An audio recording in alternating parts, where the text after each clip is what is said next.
welcome. Thanks so much for coming to this session of what we call social design and social change within the track 2 for Aspire for the Art of Design and Innovations. I am Stephen Wong. I am the Deputy Executive Director and Head of Public Policy Institute of our Hong Kong Foundation. And I'm very glad to be the facilitator for this panel. And without further ado, we have 3 speakers and panelists today, and I will invite each of them to come up first to set the stage, give a 10-15 minutes presentation, and then we will invite them all up to have a panel discussions. So today I will introduce them one by one. So I will first introduce Pablo MEDEROS. Apologies for the pronunciation, I'm sure. He is an artist, co-founder of Mistura in Spain, and he graduated in fine art, specialized in graphic design from Aalto University of Art and Design in Helsinki. And so I will let him to introduce himself. Thanks so much, Pablo. Thank you.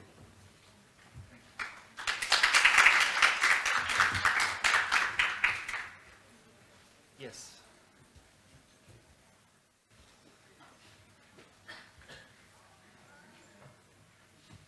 Eu percebi que é isso, que dá para ampliar, né? Esse projeto, eu acho que ele tem que ser expandido. Acho que ser expandido em todas as comunidades e favelas daqui de São Paulo e do Brasil, na verdade, né?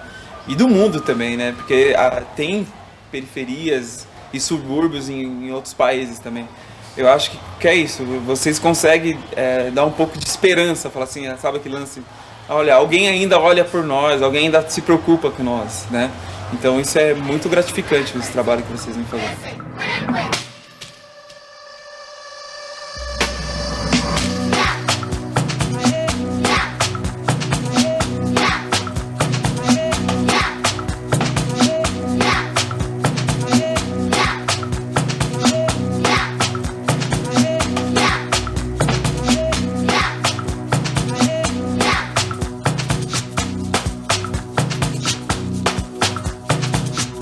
It is art. There's a lot of art, and if you take art, you take education, and you take love, passion, if you put together, this is what you get.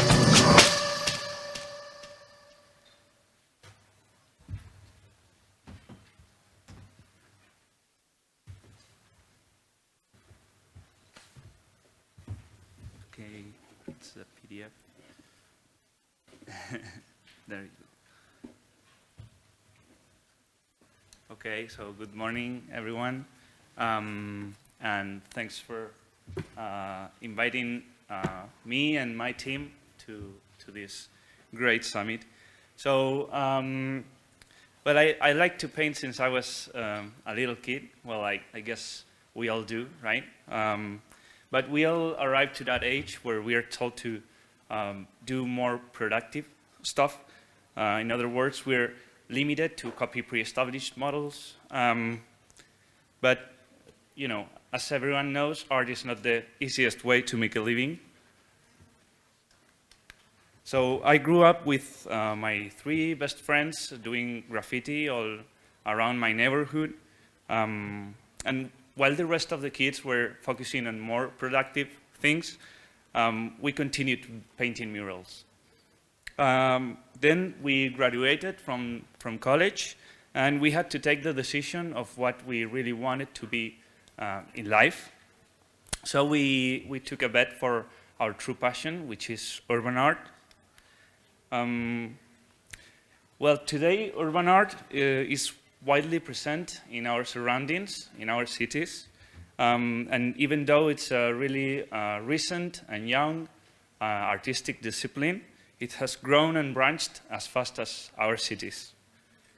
Urban art is nothing but the reflection of our cities, a cultural element that we create as the society evolves. Artists have the role to modify reality in surprising ways. We usually translate this reality into pieces that are capable of communicating straight with the inhabitants.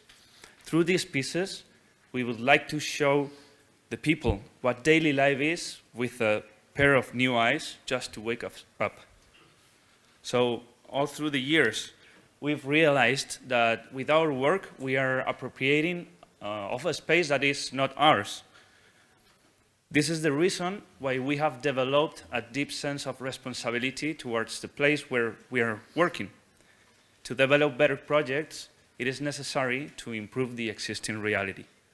We carry out projects with the aim of dignifying urban spaces and making a positive impact on communities that for some reason have been set apart or silenced by the municipal priorities.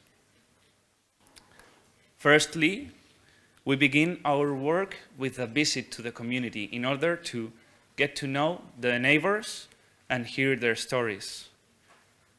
In 2012, we made a project in the favela of Vila Brasilandia in Sao Paulo. There we began to put in practice some of the intuitions that could give us access to the community. During the first visit, we always become some sort of aliens that arrive from another planet. And yeah, we never must take granted and have any prejudice about the place itself, because cliches and preconceived ideas are always partial and incorrect. One of the main keys is contacting with local leaders. This time it was Dimas Reis. He was a community neighbor and a social weaver, as he likes to define himself. And with him, we walked into the alleys of the favela to meet his neighbors and find opportunity areas, interview some community agents, and do surveys if the situation allowed. So this system gave us some hints of how to make successful projects in order to beautify the public space.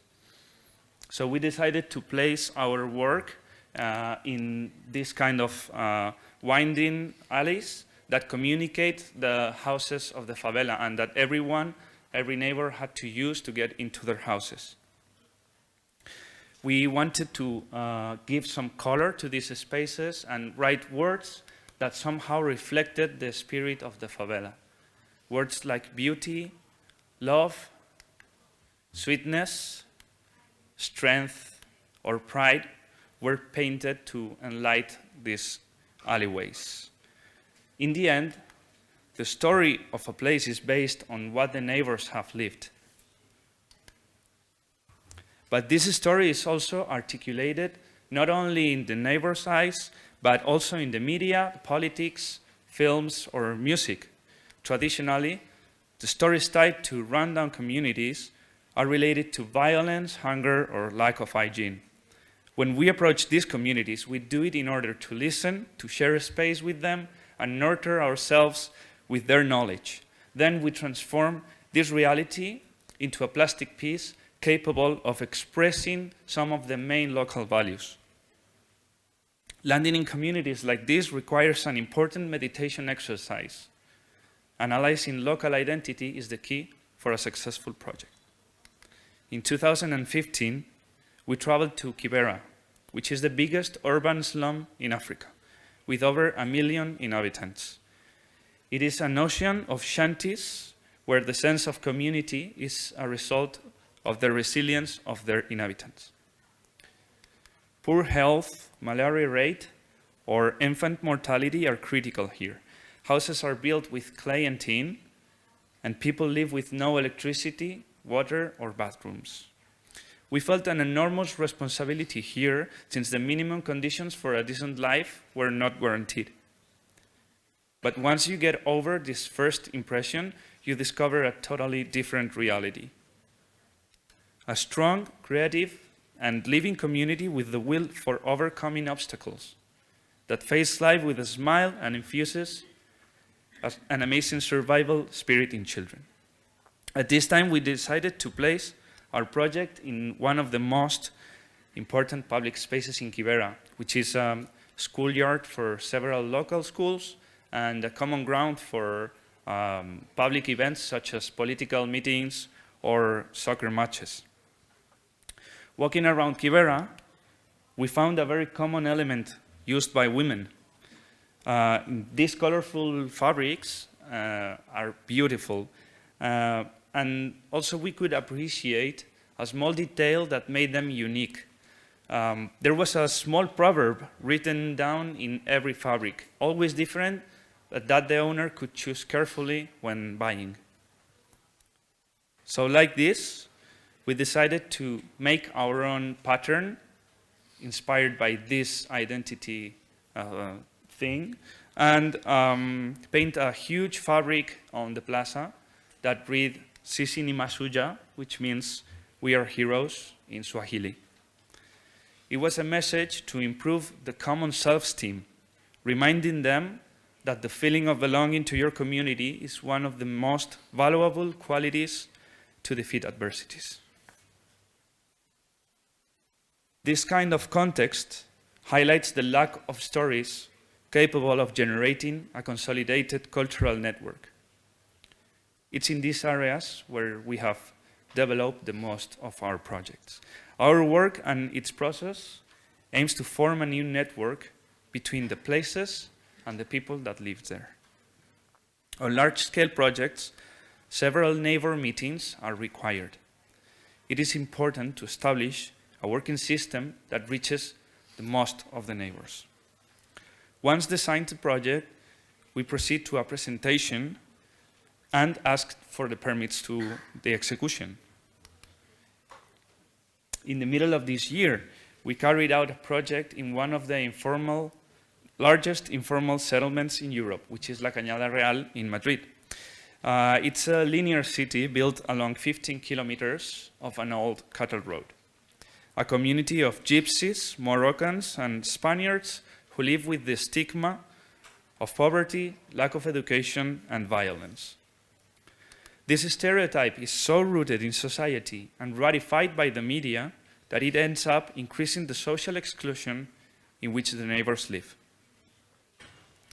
Its unusual configuration, built with different types of surfaces and textures, made us apply a work strategy that we often use in such cases. Urban acupuncture consists of making small scattered interventions which generates a bigger network that covers the whole community. We use the lyrics of a song composed by a neighbor with gypsy background. The song reflected really well the situation here, and we painted each verse on different facades along the 15 kilometers of Cañada, including the whole 6 sectors and all the different ethnic groups.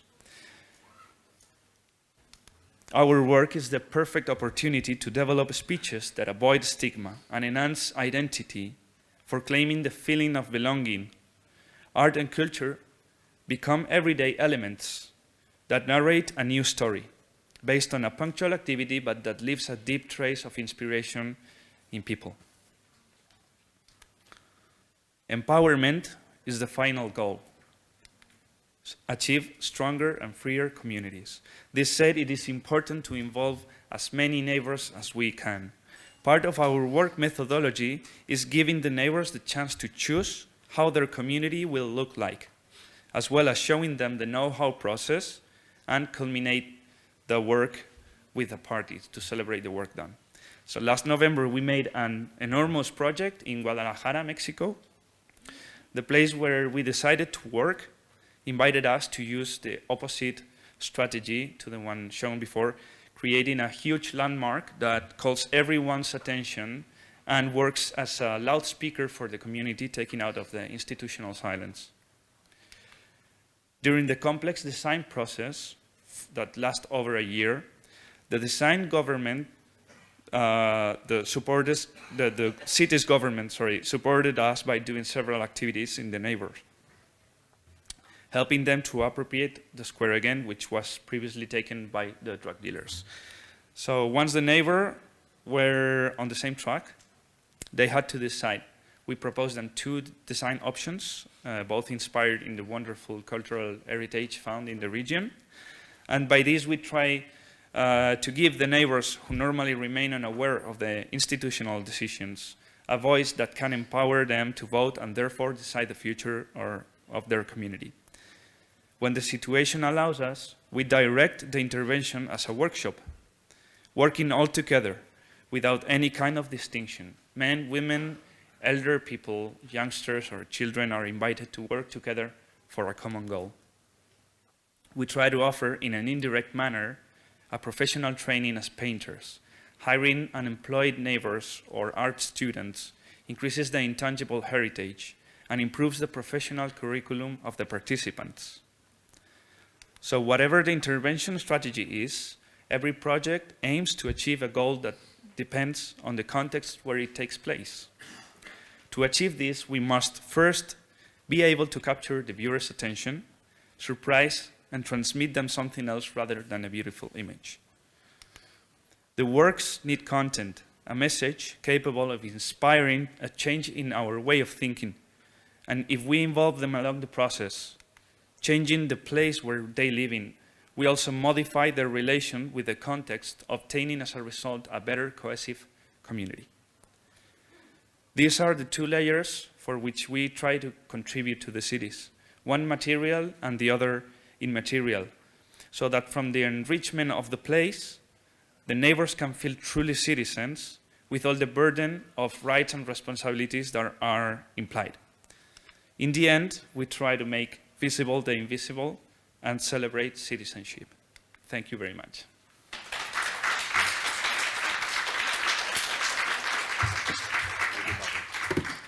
Thanks so much. Thanks so much, Pablo. We will invite, have a seat.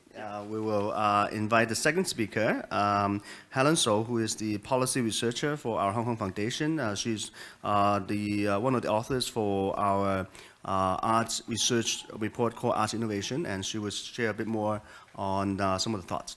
Helen.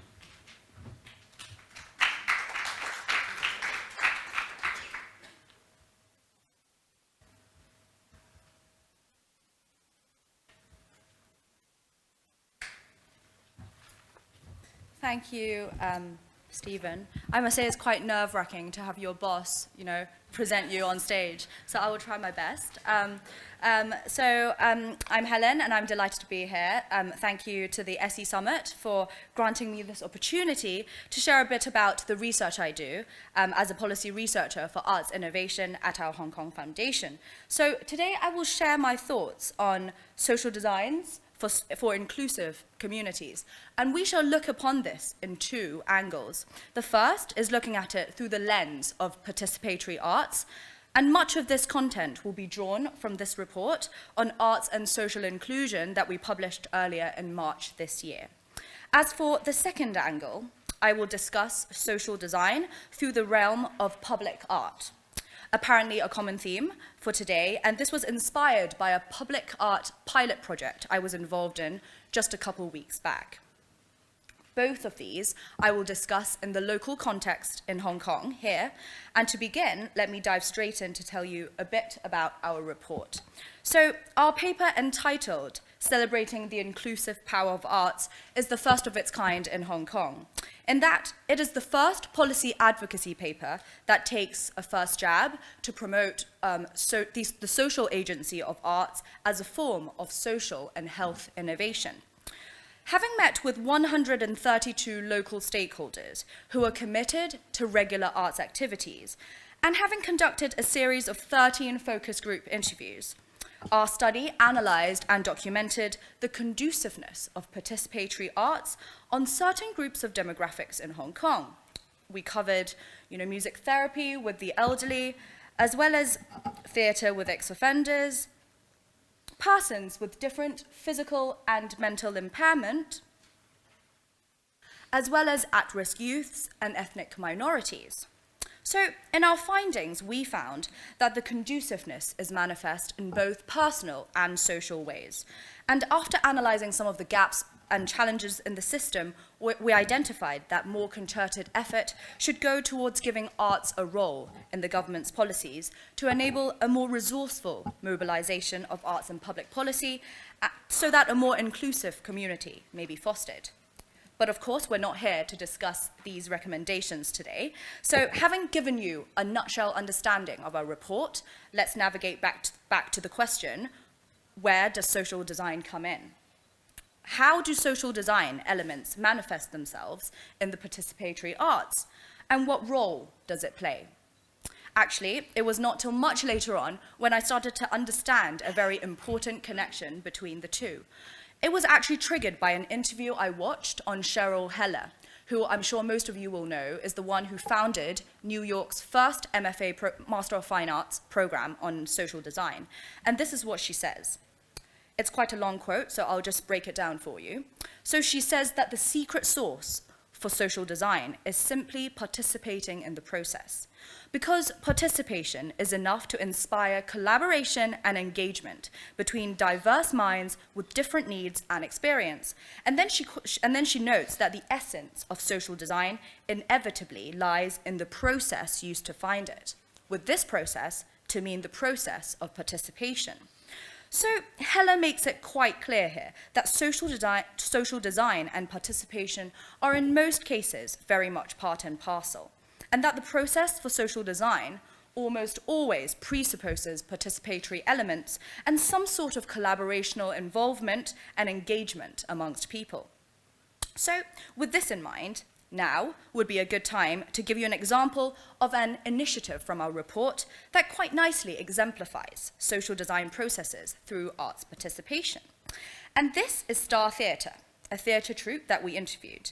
And corresponding to what we've just established, they would be a very good example of social design because the participatory element of the program is very strong. In fact, it's not only strong, it's also quite unique. Why? Because Star Theatre is made up of ex-offenders and ex-substance users, as well as community volunteers and members of the public.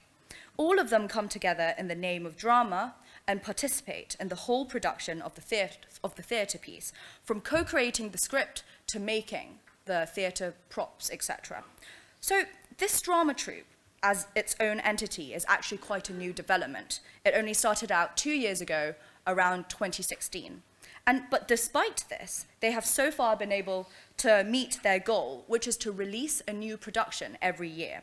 In fact, I just went to their latest theatre production, and this was taken there. And I remain ever convinced by how sentiments of empathy, tolerance, acceptance, and understanding may be cultivated and shared through participation, driving empowerment and inclusiveness about a community. So I'm going to stick with Star Theatre for just a bit longer because another reason why I used them as an example is because I think they exemplify a deeper level of inclusiveness. Because there are currently a lot of programs out there that offer services targeted for a specific demographic group. So there are theatre groups that are targeted just for the ex-offenders, for example, or painting classes dedicated just for the disabled. But of course, these services are great because they give people access to their entitled cultural rights. But what I really appreciate about Star Theatre here is that it goes one step further by establishing itself as a collective that conjoins everyone in the community together through participation. And I just think this is the true essence of inclusion. Therefore, Star Theatre to me transcends using drama as merely a functional and therapeutic tool for its participants, because it also democratizes the dramatic art form so that people from diverse backgrounds and all walks of life can come together and enjoy the rendered benefits of drama and acting through participation. And the lesson we can learn from this is that social design is not something that can happen in isolation. That social design describes a time where no one is doing something for the other, everything does something with the other, and it's the with that makes it all the more inclusive. In the interest of time, I will just skip through these two slides and move straight to the second part of the presentation, which talks about how social design can manifest in public art. So, just to provide some background context, using public art to revitalize neighborhoods is not something new, as I'm sure Pablo can concur, and is a movement that has been going on for quite many years already. In Asia, successful models of this, we may turn to the art festivals in Japan that they've been hosting since the the turn of the 21st century. Big names such as the Echiko Sumari, for example, they are originally conceived to utilize public art to revive and rejuvenate rural communities from some of the more forgotten prefectures of Japan. It is, of course, difficult to expect festivals of similar scale and size in Hong Kong, but there is, however, one initiative that I was involved in just earlier this month that comes quite close to resembling our Japanese counterpart. And this initiative is called Flight. It is, in essence, an arts rejuvenation project taking the form of an experimental festival.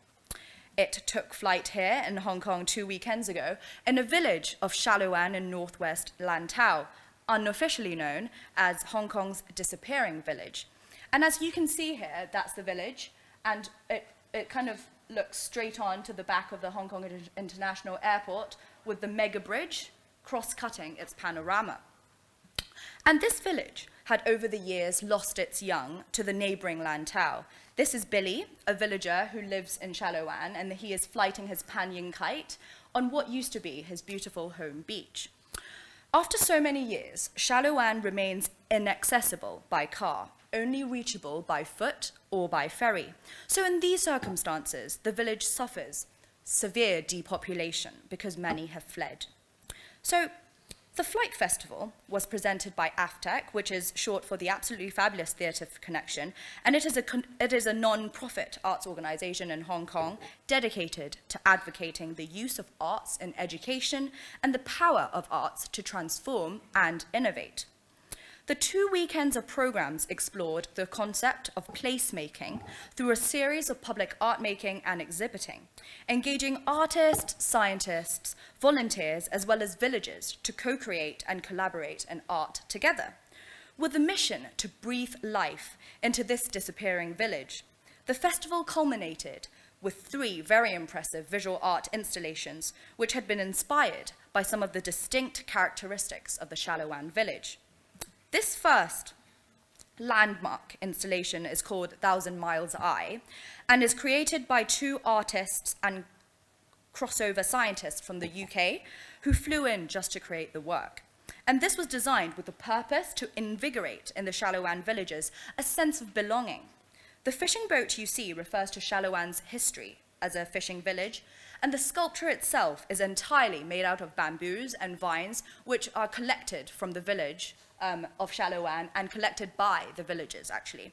So these bamboos and vines are a common find in Shalowan, and so is quite characteristic of the place. Other than that, the design process also involved the involvement of many from the community.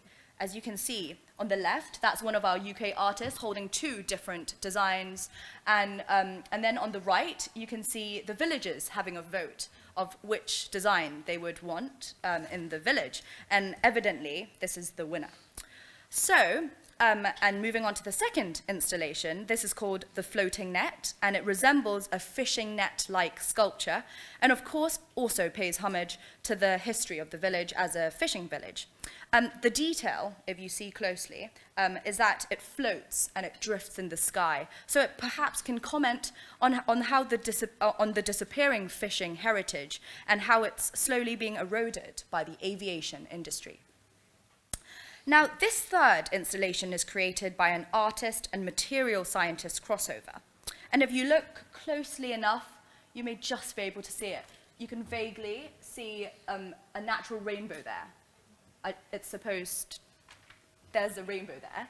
And which is actually created by the guy over there who's actually holding onto a water device, spraying device, aiming it at the sky at a particular angle to create this natural rainbow. And this installation demands the careful selection of an area in Shalowan where the physics and the geographical settings would allow for a natural rainbow to be curated. And this installation kind of inquires into the blurred boundaries between what is natural and what is artificial, and acts as a comment on how the village has been disrupted by modernity, recent developments, and the related ramifications. So all of the above installations that I just showed you had maximized on the pre-existing organic resources of Shalowan itself, and you really feel that they seek to be a part of the village and to to be accepted by the locals there.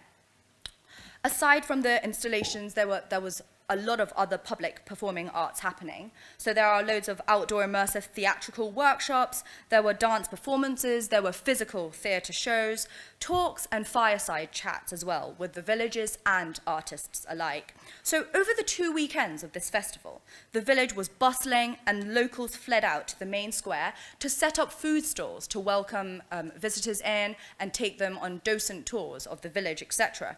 And so there was suddenly life and juvenility about the place.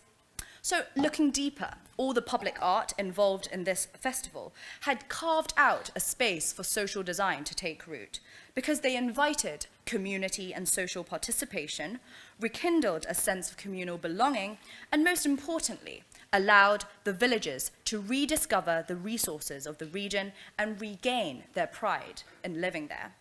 And while I'm not suggesting that public art is a panacea for the deep structural challenges that Shalawan faces, these creative initiatives had nonetheless highlighted the benefits of place-led development and the importance of leveraging place-bound assets to drive for social and inclusive growth. And all this should exactly be what social designs ought to be concerned with.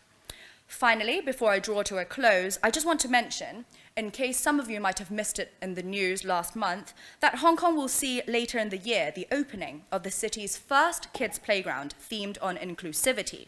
So this means that the design of the playground accords to the guidelines of the International Inclusive Play Space Guide. And I must point out that this is not to mean the playground will be targeted for children with special needs. Rather, it is designed to contain facilities where children with abilities across the spectrum will be able to find something that suits them and play together in one space. What's more is that the design process for this inclusive playground included rounds of consultation with the public, including different demographic groups with different needs and concerns. I've been told that professional landscape architects were connected with children and students from the community to work together. And actually the final design of the playground actually included the ideas of students from 2 schools from that community. So that is a good example of social design. And I believe the construction for the playground has now been complete, so perhaps we can go check it out sometime soon. On this note, I hope that I've given you some food for thought on how social design processes are often embodied through the act of participation, because it is often through immersing in the experience and the process of participation where we usually realize where and what our blind spots are. And another key takeaway that I hope you can walk away with is the power of arts in driving for social change. It is time for us to recognize that social design mechanisms can often take place within arts activities which are effective in driving social outcomes. This is to say that perhaps it is also time for us to start appreciating that sometimes the art of good social design might just lie in art with a capital A itself. Thank you for listening.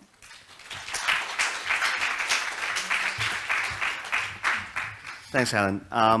Last but not least, may we invite Larry YEUNG. He is Assistant Director of Participate in Design Singapore, which is a nonprofit design organization that helps neighborhoods and public institutions design community-owned spaces and solutions.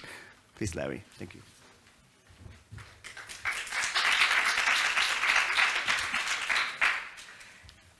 Hello, good afternoon. Okay, good morning, everybody. My name is Larry. I'm from Singapore, working for Participate in Design, a design organization that focus on participatory design in Singapore. So I think when we talk about Singapore, we are very similar to Hong Kong in terms of demographics and even density, right? Our population density is very similar, and we also have the same, even problems as to Hong Kong in terms of land scarcity as well as a high population. But when we talk about Singapore, I think most of us have this image, right? Like a very green, clean city, skyscraper. But if we look deep into Singapore, I think most of us, including myself, live in what we call the public housing, and this is how we actually stay and live in, right? And for Singapore, we are a very young nation, around 50 years old, And in the past, I think the people trust the government to do what is best for them. So in the past, the people don't really question, the government policies. But as we get more educated and I think with a more diverse background in terms of the later and the younger generation, I think the government sees a need to actually engage the residents and to come up with more participatory driven solutions in terms of our policy making and urban planning processes in Singapore. But when we talk about participation in Singapore, these are often the things that come to mind, right? Town hall meetings, right? Focus group, and more focus group. And these sessions are often quite intimidating because as we all know, Singaporeans are quite shy bunch of people. And if you have a town hall meeting like that and you ask for questions, nobody will answer questions, they'll all be quiet.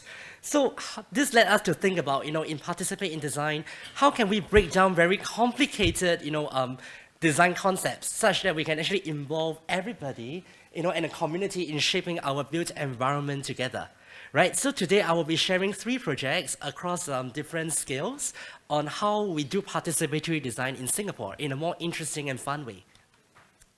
So the first project is we are actually working with a local NGO who run a lot of senior activity centers. So when we were first approached this project, I think the challenge thrown to us was like, I do not want to just design a senior activity center, but how can you get the seniors involved in the design process? So this was the challenge that was thrown to us. So what we did was we started off with just having this community notice board in the center itself to just tell the seniors, hey, we are going to do something here, introduce ourselves to the seniors, and just get them excited about a whole senior activity kitchen that is going to be in the space. And we also conducted a series of interviews and conversations with them and try to understand, what are their concerns and what do they want to see in this new kitchen. And of course, in any design thinking and social design, we have design workshops as well. So this design workshop was very interesting because in Singapore, we know that we are a multiracial society. So we have the Chinese, we have the Malays. So this workshop was conducted in 4 different languages. So it was a big challenge for us. But the thing is, the seniors are actually very excited. And one thing of note is that when the senior first started, it was very sad because they were saying like, I'm already 60 years old. What can I contribute to the design process? I know nothing. But when we did the workshop, they got all excited and they got really great ideas. Ideas that we may have left out and not consider if we just design without, talking to the seniors. And for seniors, because after all, they're not designers or architects, they may not know what are the implications, when they wanted a cabinet in a space, how big will the area be? So we also have design clinic, whereby we share our design on quite a regular basis, every 2 weeks, and also mark out on the ground, how big this cabinet is going to be, so they will know every decision, that they make, and make a more informed decision towards the end product. So this was the end product of the Senior Activity Center, a rather vibrant and unconventional looking community kitchen in Singapore. Yeah, just some more pictures of it. And some of the elderly actually wrote to the newspaper that they were actually very touched by the work that we do for them. And even residents who rarely come down or appear actually came down to participate in this design clinic. And what we also observed in terms of impact measurement was that the number of reserve seniors engaged in this whole kitchen program actually increased after being engaged in this whole design process. And earlier this year, we went back to take a look at the kitchen. The kitchen still looks as new, even though it was already 3 years old. So the seniors actually take a lot of pride in this whole kitchen that they designed, and they like to show it off to their friends as well. And of course, other than senior activity centers, I would like to go now a little bit deeper into neighborhood planning.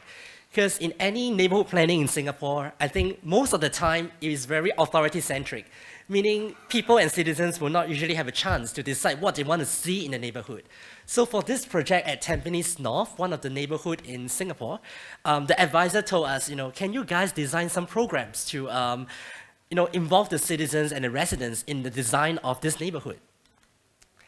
Right, so what we started off with a 1 month long social media campaign to add a little bit of more hardware into this whole very hardware driven neighborhood upgrading. We just started talking to residents, what they want to see in the neighborhood, what are their stories, in Tampines.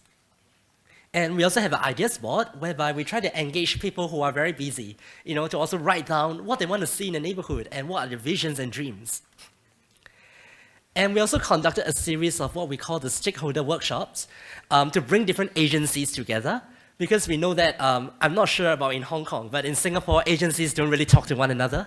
So we want to create a platform whereby they talk to one another and voice out solutions and ideas that they have for the community.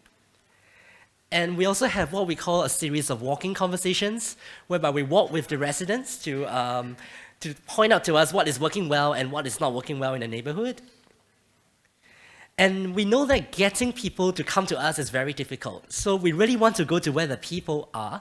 So we have something called a pop-up stories market, whereby we just go out to a marketplace in a Sunday morning and just started asking residents, what would they like to see in your neighborhood and why?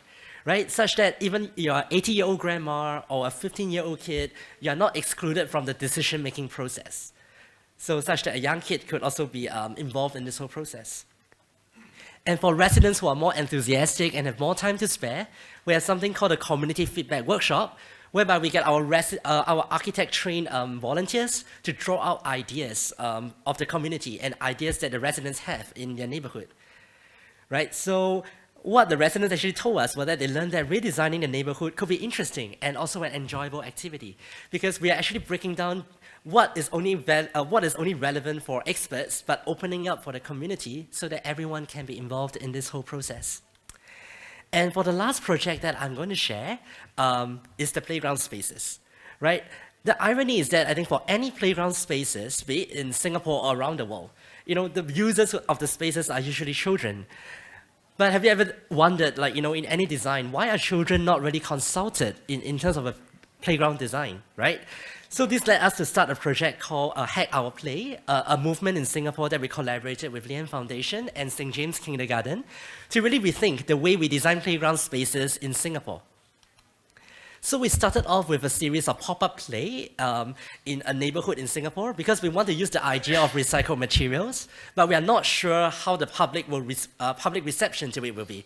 Because we all know, right? Parents these days are very afraid that the kids will get dirty and all that. So we just want to try it out to see if this is the right direction to go.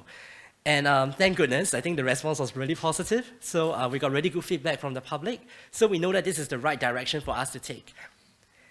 And we also have what we call the crayon conversations with kids. So we actually ask the kids, as well as the educators, what would they like to see in a play space? Get them to imagine and also to dream about play spaces. And we know that for kids, getting them to draw out or even talk to us about ideas could be difficult. So we literally gave them the playground space and told them, you know what? You can hack the play space today, do whatever you want to it. And they just started getting really creative, coming up with a lot of design ideas that later on we transformed some of them into the final design outcome. And while the kids are playing outside, we actually got the parents to do the same thing inside the room, to just get them to imagine and really feel the materials for themselves. And later on, we got the children to actually critique the work of the parents. And the kids were saying oh, Daddy, Mommy, your design is so boring. Why not come out and see the playground that I built? And they were really impressed. Kids have so much imagination and so much creativity that I think really impressed both myself as well as the teachers and educators. And in any playground space, I think safety is also very important. So we have expert focus group to kind of invite urban farmers, contractors, as well as architects and engineers to make sure this playground that we built is going to be really safe. And we have also what we call the co-creation workshops, whereby we co-create the play space with our parents and what I call our little contractors. So Samuel over here, he is a clean freak, according to the parent. He doesn't like to touch paint because it's dirty. But in this case, I think because he saw his friends doing it, he decided to step out of his comfort zone and just try something new. And we also got the parents and the kids to do some planting together, right? And as you can see over here, and they had a great time. And we also got the kids to just try out, try out the different play materials to see if it's safe for them and if they like it. And this was the eventual outcome. I think a rather unconventional looking play space that is made of recycled materials, and a lot of ideas were actually from the kids themselves. For example, this is what the kids call the jungle, right? And this is an idea from the kids because they said they want to be closer to nature and they just love it. And I love this space as well. I think it's really therapeutic. And kids playing with the barrels. And according to the educators, I think the children said that they do not want to go back to the old playground because they really have a lot of attachment to this new playground because they were the ones who built it together with their parents and they like to show it off to their friends. And just earlier this year, this project was done last year, but earlier this year I started receiving letters from kids, saying like, hey, you know what, Uncle Larry, I want to do this and that to the play space. Not just one letter, but a lot of different letters, which I couldn't show everything here. But then the educator told us, can you come down and talk to the kids because they have a lot of ideas and things that they want to do. So what happened after this was that the teacher actually incorporated this whole process into a project work for kindergarten kids, for preschool kids. And they actually used this whole methodology and using the design thinking process to design their own play space. So after we have done something, we have influenced the kids to actually try something themselves. And these are some of the products that were designed earlier this year.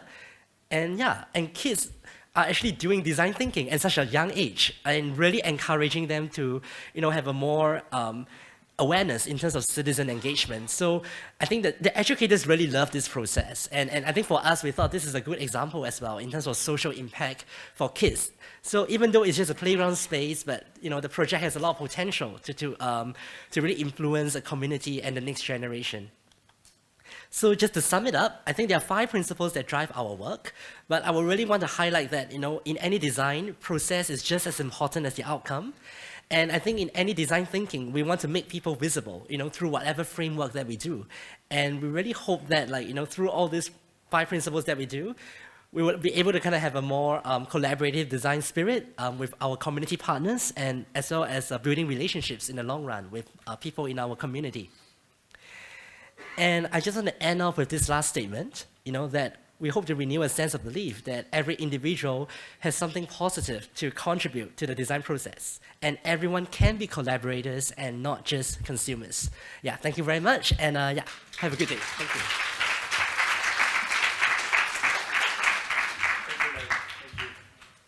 Okay, may I invite back all the panelists to grab a seat here, and then we will start chatting.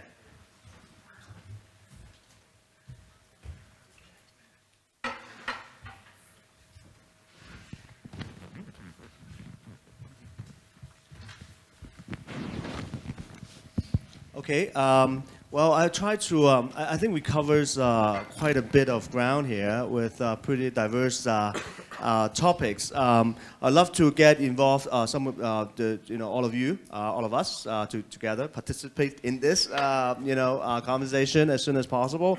But let me just throw out this question and just to ask you 3 to each, give some feedback to the other 2 presentations that you heard, and just some initial thought. What struck you the most? What you thought is the most interesting, or the most boring, or you have you disagree, or you agree? Should we, Pablo? All of them were super boring, obviously. No, come on. I really felt identified with both presentations. I actually have to say that all that I mentioned and talked about in my presentation, it was learned by a process of trial and error, but just by ourselves.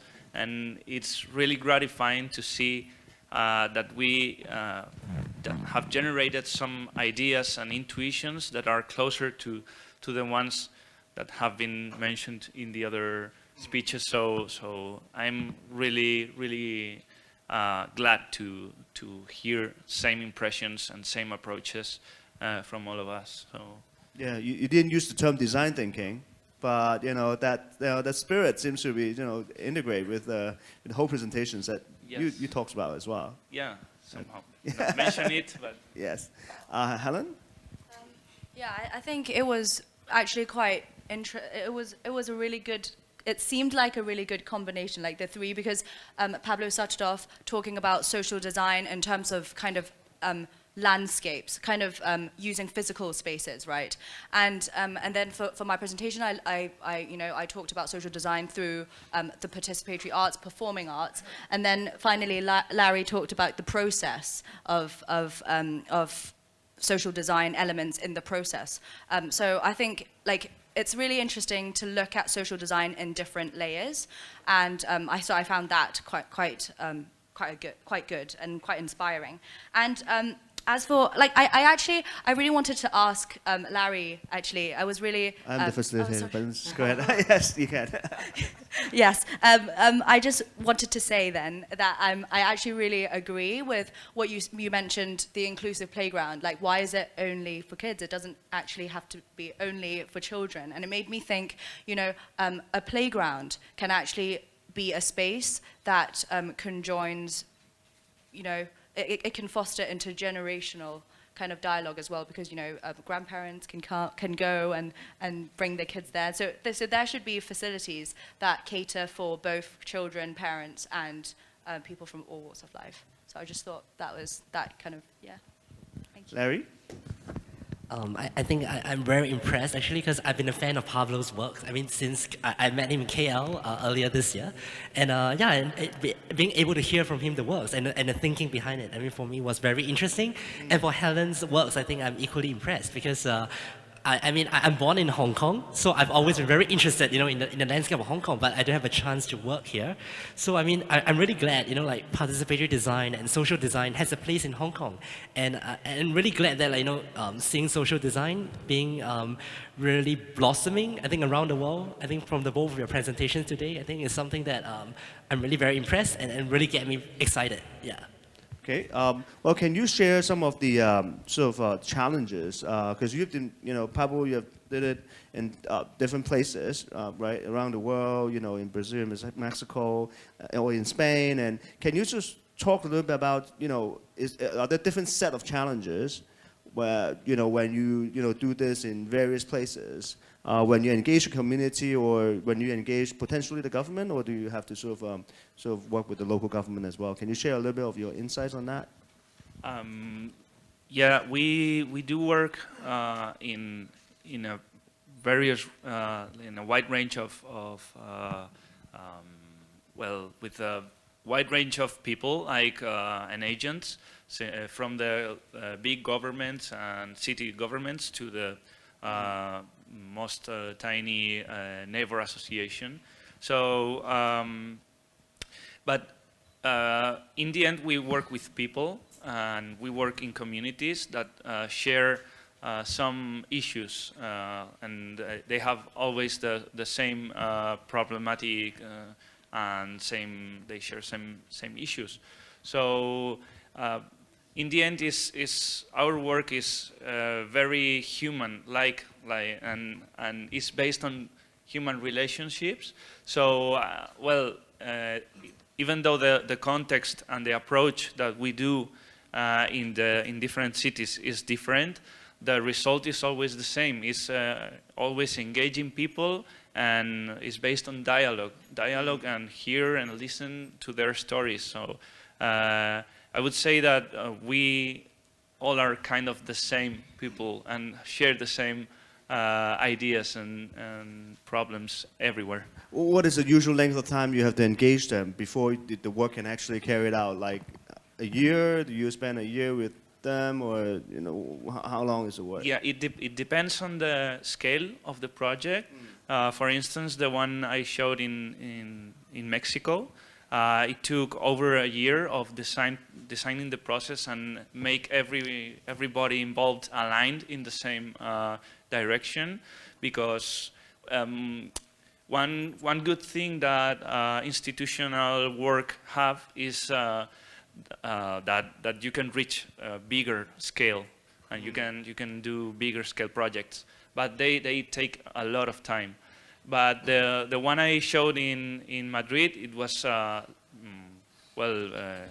smaller scale project, and it was self-funded completely.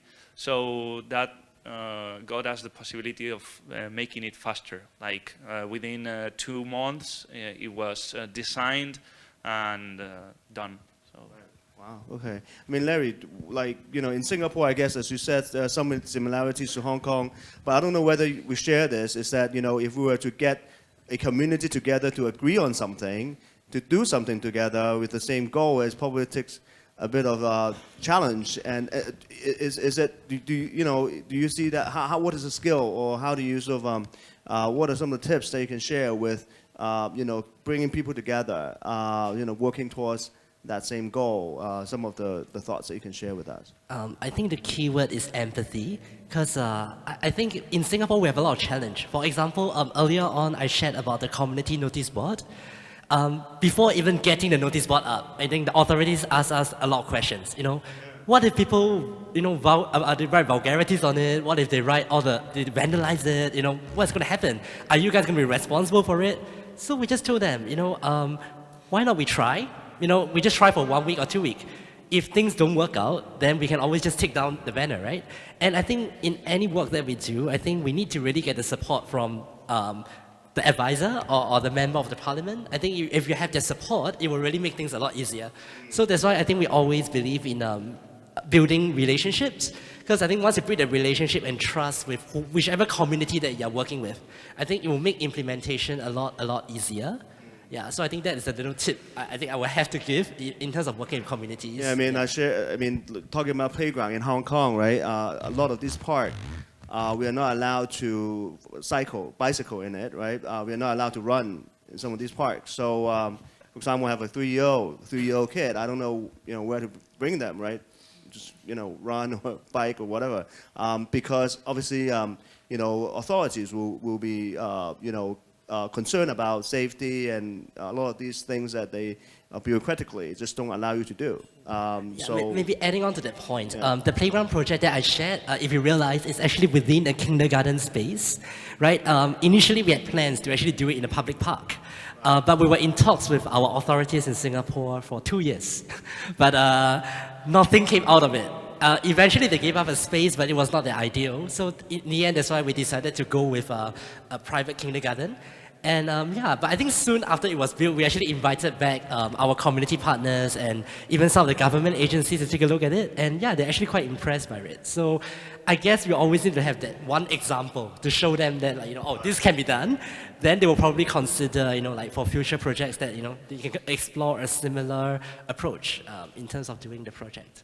Yeah, we're happy if you can do it as a pilot, not just for Singapore, because the best weapon that we can show Hong Kong government is to say, hey, even them can do it. We have to go and do it too. So I think we wish you luck in carrying out your projects that will have social impact to Hong Kong as well.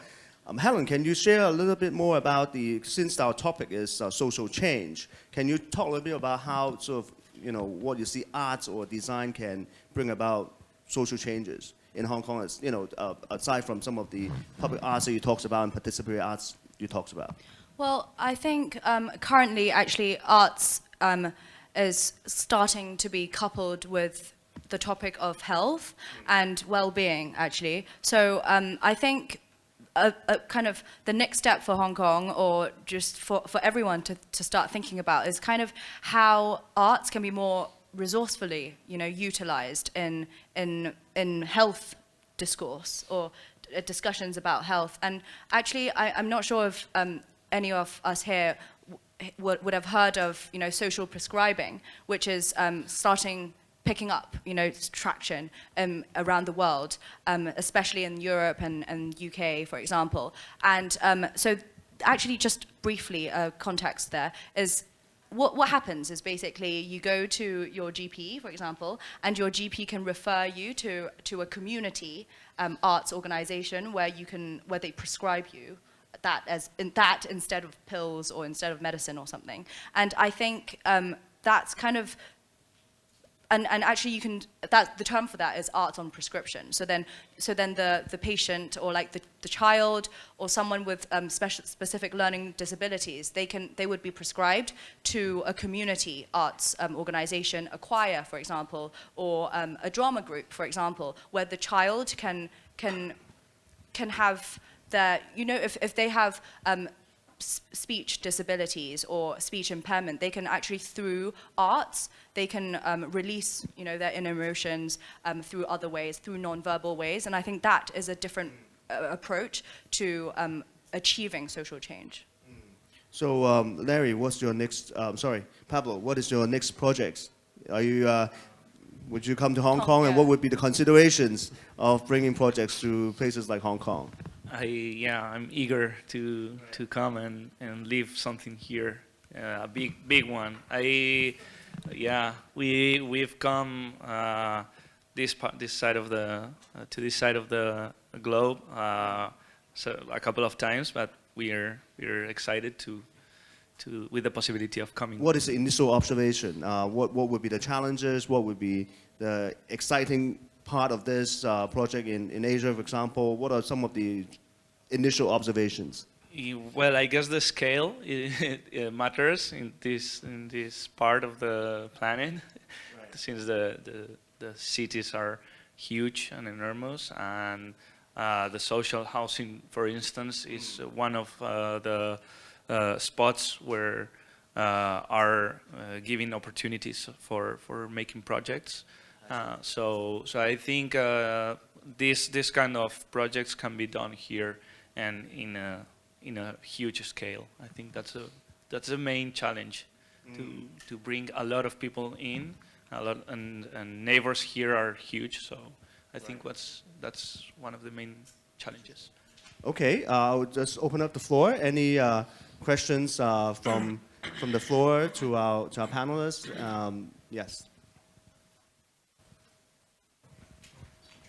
Thank you. I really enjoyed your presentations. I guess the main question, because you're talking about social change, is how do you measure the impact of social change?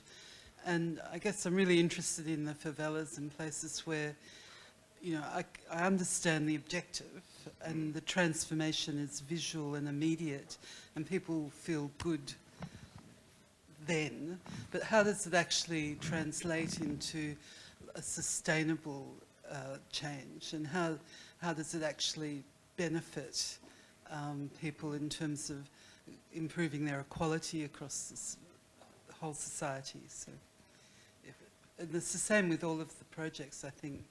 I think prisoners becoming actors is good, but does it change the stigma attached to them when they move into other spheres of life, or We usually have a social impact assessment panel, I think, in the afternoon or in the Social Enterprise Summit. But with this panel, I think that's a good question, because that's relevant. When do they become more brave afterwards? When actually. Well, in my experience, our work is based on a punctual activity that it takes place for 3 weeks, 1 month, the longest. This activity can empower them to feel more comfortable to make changes in other aspects of their lives. It is difficult to measure it afterwards, but we're definitely working on get analysis instruments for measure the real impact. But communities like the favela, I got the chance to come back to the same one.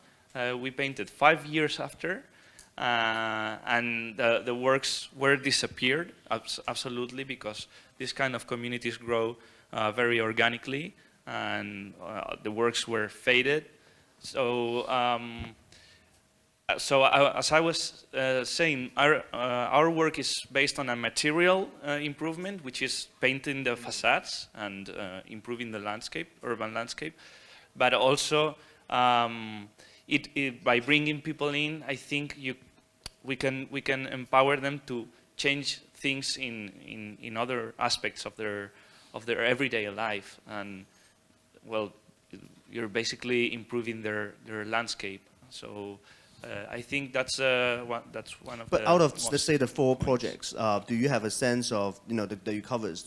Which one do you think has the most impact, or which one is your favorite baby, or that sort of things? Those are my babies, and I love them equally. No, but well, the last one in Guadalajara, the big plaza painted. I think that is the most complete one because we got the support from the municipal government, and they were involved in not only in our process of design, but also by making activities with the neighbors in order to take them out to the streets and retake the plaza, which was used by the drug dealers.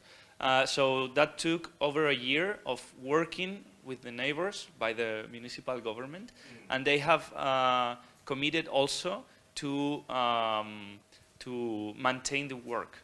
So after we leave back to Spain or wherever, they put a person in charge of taking care and make dynamics with the neighbors to maintain the work. So I think it's the footprint that we left there, it was more profound because of this support. Sorry, can I just have a quick comment on, thank you for the question, because actually, for using the same example, so like the ex-offenders drama group example, I was aware that they did kind of pre and post kind of evaluation and actually they found that the self-confidence levels of all the ex-offenders who participated in the drama group actually were increased by a lot. And not only is this a benefit, it's not, we can't just look at it vertically like just self-confidence, because it actually reaches out to a lot of different kind of facets of life as well. For example, I still remember interviewing one of the participants, and they said an increased self-confidence actually helped them be more, vocal about their opinions, or just be more brave to try out new things. Because a lot of, you're right in saying that the stigma, it takes time. It's not just like after a production and then suddenly the stigma's gone. Obviously, that wouldn't take place. But it actually, it helps them. Like, one step at a time, they would step outside of their own kind of, view of what other people might think of them. And so it actually far reaches quite a lot of different other benefits. Larry, when you do design thinking, do you do assessment, pre and post? And I think this is something that we are learning as well, because our organization is just 5 years old, not too old, not too young, but I think it's something that we later on realize is very important. So in a later project that we do, we tend to always go back to our community partners on a yearly basis. Like at the beginning of the year, we're just going to visit them to see how they're doing. So, the senior activity kitchen example that I was going through, so we actually visited them this year, and I think the seniors were still very excited. They were still like, telling us like, oh, you know what, this thing could be better, that one could be better, and they still thought they're in the design process, and I think they also took very good care of the kitchen. So what we understand from our community partner is like, the seniors who were involved in the design process became our community ambassador. They're actually going around and also using the same methodology that they have learned from us to design kitchen programs, programs for them. So in this case, I think that's how we felt like, that have a positive impact, right?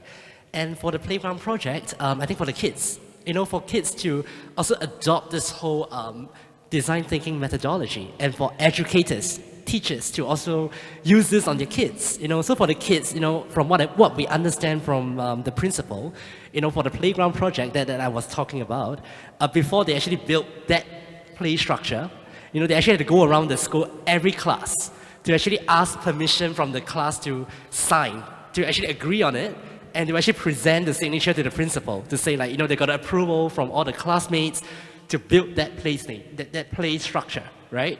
So I think in this case, I think that is how I think in terms of social impact, we thought, that process have impacted the community. But of course, there are other projects that I think we didn't manage to do a good impact measurement, because I think those were started way earlier. But I think, it's definitely something that is important to measure the social impact of all the design thinking projects that we have. Yeah. Great. Any other questions? Yes, please.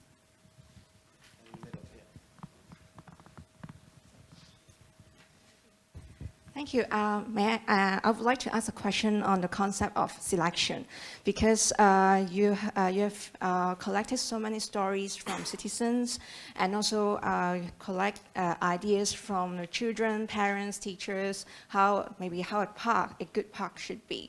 So there are so many voices around the community, so, and then and also about the questions, the social problems that they have listed out. So how would you distill all those information and then analyze them and become something that could be implemented? And what if they are contradictory to each other?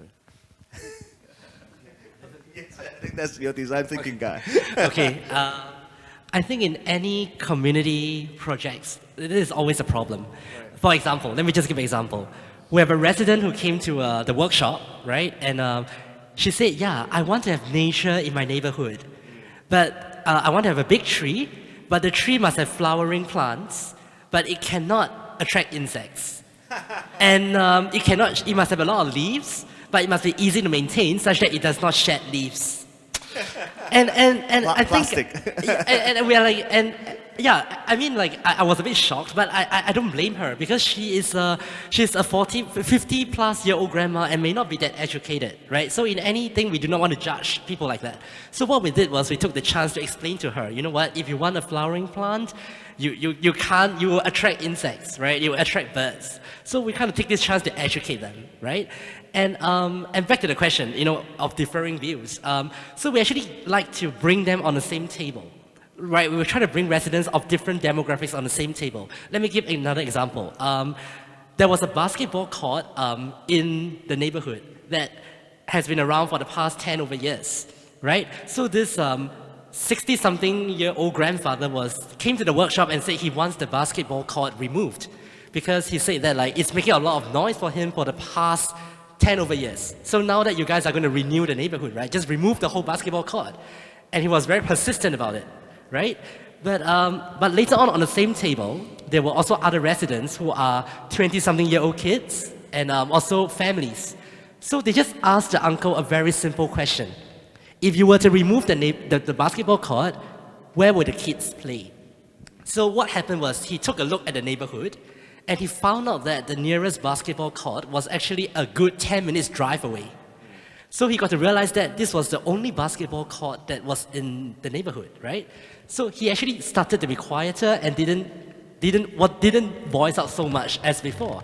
So I think having that platform to discuss about solutions, actually, people are not that unreasonable. You know, I think we got to have faith in people. You know, some people are not as unreasonable as they seem, right? So I think that's how we kind of deal with differences in ideas, is ready to put it on the same table and talk it out, you know, and discuss with one another. And also in terms of authorities, right? Another example was that we actually got the architect to be in the focus group. And the resident was saying like, hey, you know, your architect have no brains. He literally said that you guys have no brains. He said like, you know, there's such a big space in front of my home, and for the past 10 over years, you never do anything there. You know, there's so much potential for this space. And the architect had explained to him that, you know, this is a fire engine access way. Meaning that they can't build anything there because in case of a fire, they need the space to, you know, save the fire. So, but the residents are not aware of it. So, but having this platform of, you know, getting them together, they will get to empathize one another more. And that had worked well so far for our community project so far. I hope we have the same platform for 7 million people in Hong Kong to discuss similar issues. Hopefully.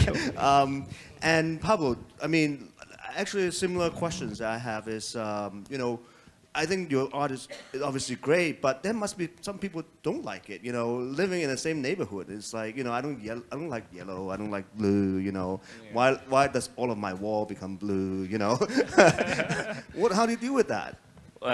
Yeah, we obviously face these kind of situations. We always begin our work with surveys, and one of the questions is super simple, is what is your favorite color? It's just an excuse to get some deeper answers on the same survey. But yeah, when it comes to color or shapes or art, there's no such a thing of taste, no? It's like everyone has his own opinion, and it's perfectly okay to be not agree with the design. But I guess they understand that it's a kind of democracy system.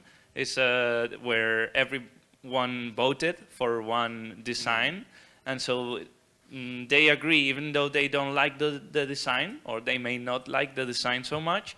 They understand that it's a process where all the community was involved, and that it improves somehow the common good for the community. So in the end, they somehow embrace the work, even though they may not like it, but they embrace because it's a common good. Right, understood. Any other questions? Yes. Thank you. My name is Cecilia Gomez, and I come from Lipuchin United World College. The mission of the United World College is to make the education a force to unite people, nations, and cultures for the peace and sustainable future. And based on that mission, a lot of people have started small projects to promote social change. But then although they want to make change in the society, it's also hard because a lot of time there is the funding issue, right? People don't have the money to start their own projects. So for you, based on your experience, to what extent can funding define how we can accelerate or know the social change? How to get money, is it your question? That's a good question. I think that's a relevant question. That's a very relevant question. Some of the projects I showed are self-funded.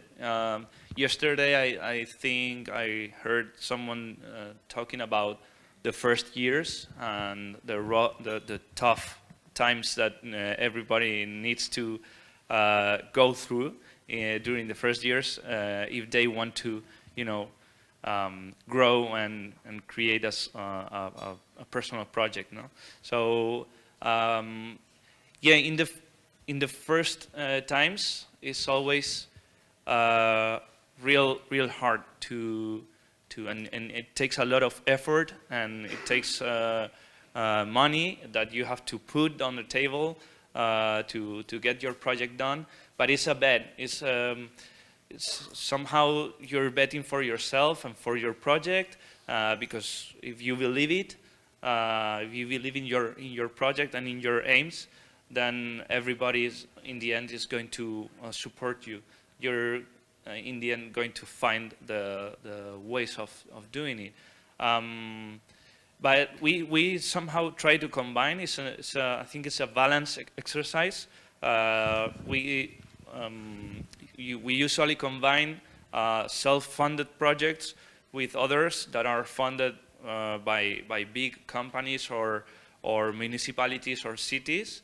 So we try to find balance for doing what we like the most and doing other projects that that give us profit to make other things. So in the end, it's some sort of balance. But the first years you have to use your time and bet for your project with your self funds. I don't know if I answered your question. Yeah, I think when Participate in Design first started, I think we were a student group. We started off as a student group because we were architecture students, and we started off as like an interest group. So we don't have money. We literally don't have money. I mean, we're just students, right? We don't have money to do anything. But what we found out through the process was that when you actually build connections, and when you work in a neighborhood long enough, and you have the community partners support, what we realized is that you can actually turn those things into power. And with more people, there's more power, and with more people, there is more resources. So what we actually have was that our community partners gave us a lot of resources to do projects. So for example, if we need a community event, right, they will actually give us table and chairs. They will sponsor us food and drinks so that the neighbors can come over and have a party together. So I would say that a tip to you, I would say, is really to know who you are serving. For example, if you are doing a social project that have to deal with residents in, for example, Shao Kei Wan, then you may want to really go down to Shao Kei Wan and get to know all the shop owners. Because we have shop owners donating like food to us for some events and drinks to us for some events as well. So I guess when you actually go down and really talk to the community, right? Don't be shy and step out of the comfort zone and talk to people. I think that will help in your fundraising because you may not get the money in terms of, in terms of cash, but you can get other resources in terms of the item itself. So I think that will actually help you to go a long way for your little small social projects, as a student, So hopefully that will help you in terms of thinking and planning for future projects. That's a very good feedback. Any other questions? Okay, I realize that I am in between your lunch and so I don't want to be the person to stop you from getting your lunch. So I want to thank you again for all the panelists today, and we leave some time. They will stay a couple of minutes behind to, if you have questions, please feel free to come by, and then we chat further. So round of applause to all the panelists. Thank you. Thank you.